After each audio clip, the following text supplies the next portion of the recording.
అందరూ traffic rules పాటిస్తూ road ప్రమాదాల నివారణకు తోడ్పడాలని Kadapa motor vehicle inspector Vijayabhaskar పిలుపునిచ్చారు.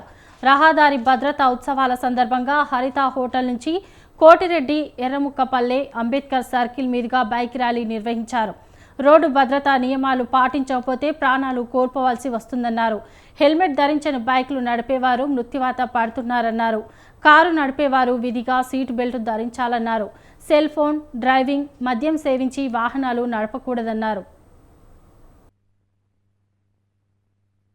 భద్రతా మహోత్సవంలో భాగంగా ఇప్పుడు ఈ ర్యాలీ ప్రోగ్రాం పెట్టాము.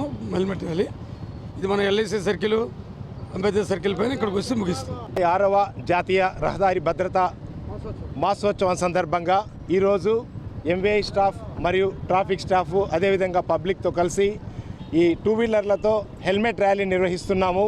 దీనికి గాను హరిత హోటల్ దగ్గర నుంచి కోటిరెడ్డి సర్కిల్, సంధ్యా సర్కిల్, వైఎంపల్లి సర్కిల్ మరియు మహావీర్ సర్కిల్ నుంచి బస్టాండ్ మీదుగా అంబేద్కర్ సర్కిల్ దగ్గరకు వచ్చేసి క్లోజ్ చేస్తాము. దీనివల్ల ఉపయోగం ఏమంటే ప్రతి ఒక్కరూ హెల్మెట్ పెట్టుకోవాలి. హెల్మెట్ పెట్టుకోకపోతే ఏ విధమైనటువంటి నష్టాలు జరుగుతున్నాయి అని పబ్లిక్లో అవేర్నెస్ తీసుకురావడం కోసమే ఈ ప్రయత్నం చేస్తున్నాము. కనీసం కొంతమందిలో అయినా మార్పు వస్తుందని మేము అనుకుంటున్నాము. 36వ జాతీయ భద్రతా మహోత్సవంలో భాగంగా ఇప్పుడు ఈ ర్యాలీ ప్రోగ్రాం పెట్టాము.